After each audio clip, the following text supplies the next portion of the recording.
you're going to have to let your guard down. Because that person that you've been praying and asking God to send you is the very person that he's sending you.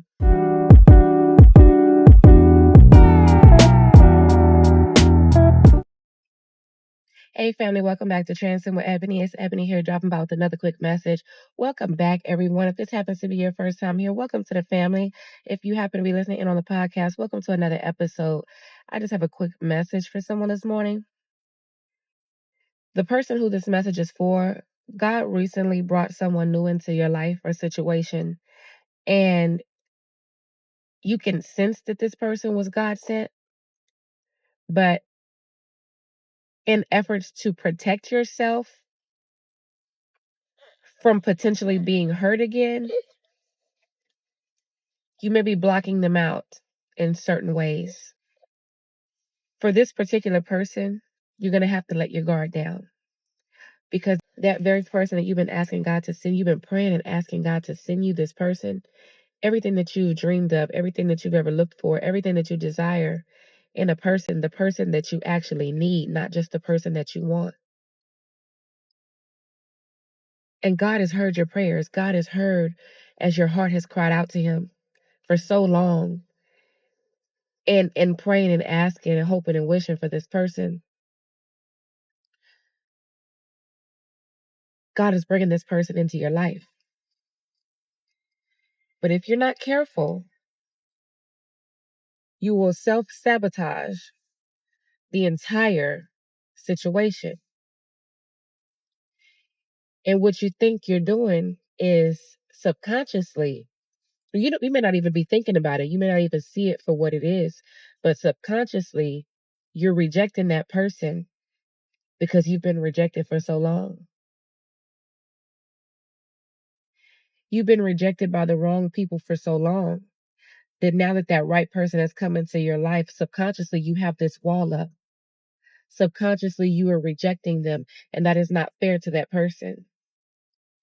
Because much like you are a gift from God, much like you are that blessing from God to the right person, that right person is also a gift and a blessing from God to you. So you must learn to honor them and treat them as such. Now, don't get me wrong. I know that no one wants to be hurt again. And if you're here on this channel, then I know that you've dealt with narcissists in the past. You've dealt with toxic relationships in the past. And there's a lot that you've gone through, from betrayal to abuse to deception to, just being mishandled and taken for granted. Don't allow those past wounds to cause you to miss out on your blessing, because the enemy will try and do just that. And that is a direct effect of the trauma bonds of the past, the soul ties, the trauma wounds that you have endured, that you've encountered, that you've dealt with. Never make the next person pay for the mistakes of the past or the last person. That's not fair to that person. And it's not fair to you, because it can very well it could very well cause you to miss out on that blessing that the Lord has for you. And for the person that this message is for, you're going to know, it's going to be clear to you. It's going to resonate, because you'll know, because someone has recently entered your life and you have a really good feeling about this person.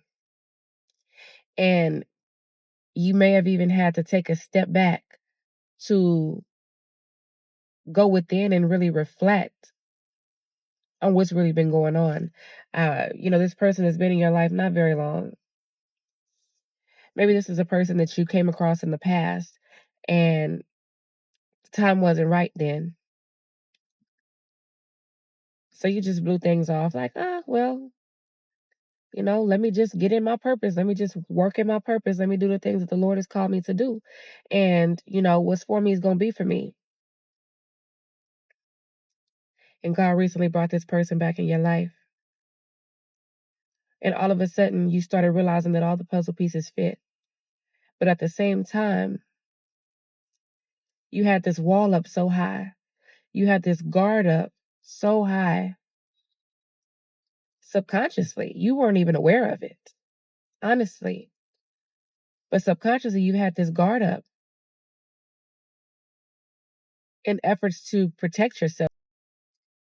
And in doing that, you've been rejecting that person. You're going to have to let that guard down. If you truly want that person that is willing, that is able, and that is going to be able to pour into you the same way that you pour into them,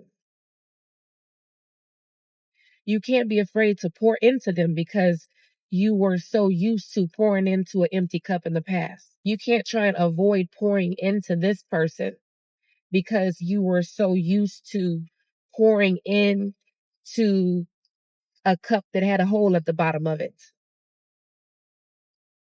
A cup that never poured back into you. You got so used to pouring into people that were only taking and taking and taking and taking from you that you started being afraid to pour in. You started not wanting to pour into the wrong person. So instead, you've kind of just put guards up, and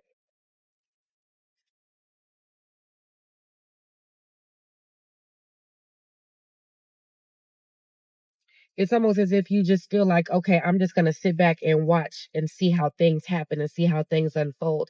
Well, you have to be an active participant in that.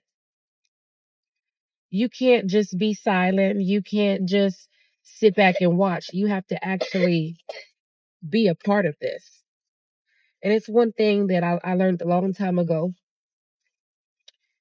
And it just, the Lord just brought it back to my remembrance, actually. You have to enter each relationship as if it was the first one. Meaning that just because you've been hurt before, just because you've been mishandled, you've been taken for granted, so on and so forth, or you've had bad situations, bad breakups, whatever the matter may have been, that doesn't mean that you come into the next relationship super guarded and not wanting to let anyone in, blocking anyone out who tries to enter. You can't be over defensive about everything. You can't operate in the spirit of offense. You can't overreact or being irrational about everything. You have to be realistic. It's like that very first relationship you were in. At that time, you wanted to pour in. You gave that person all of you. You weren't afraid to show who you were because you felt that you were enough. See, what happens is over the years, after getting used, abused, and mishandled, you start to feel like you're not enough at some point. Maybe it's something wrong with you. No, it's nothing wrong with you. It was something wrong with them. They were the wrong person. You'll never be the right woman or man for the wrong woman or man. Point blank, period. But for the one that God has for you, you're perfect. Just as you are. Stop being afraid to reveal the true you to them, because that is only going to make them love you all the more. This is my baby. He be the one back there talking to y'all while mommy's trying to record. Say hi. Look, over here. Say hi. Hi.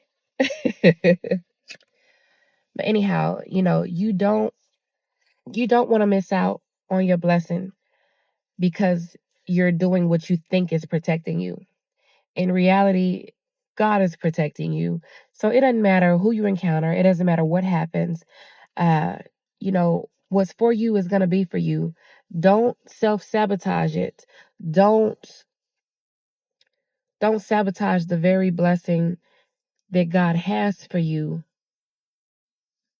by doing what you think is going to protect you, what you think is going to prevent you from being hurt, because in reality, all you're doing at that moment is hurting yourself. Because if you're blocking the blessing that God has for you, if you're pushing away the very person that God has ordained to be your spouse, all you're doing is hurting you and them. It's not of any benefit to anyone by you blocking them out, by you rejecting them. You know firsthand what it's felt like to be rejected for so long. Why would you reject another person?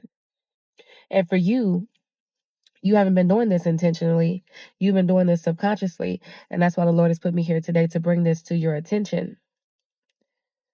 Don't self-sabotage and push away, close the door, or run away from that which God has sent to bless you. So I just pray this quick message blesses someone and encourages someone. I love you all. God loves you all. God bless you all. Talk to you soon. Until next time.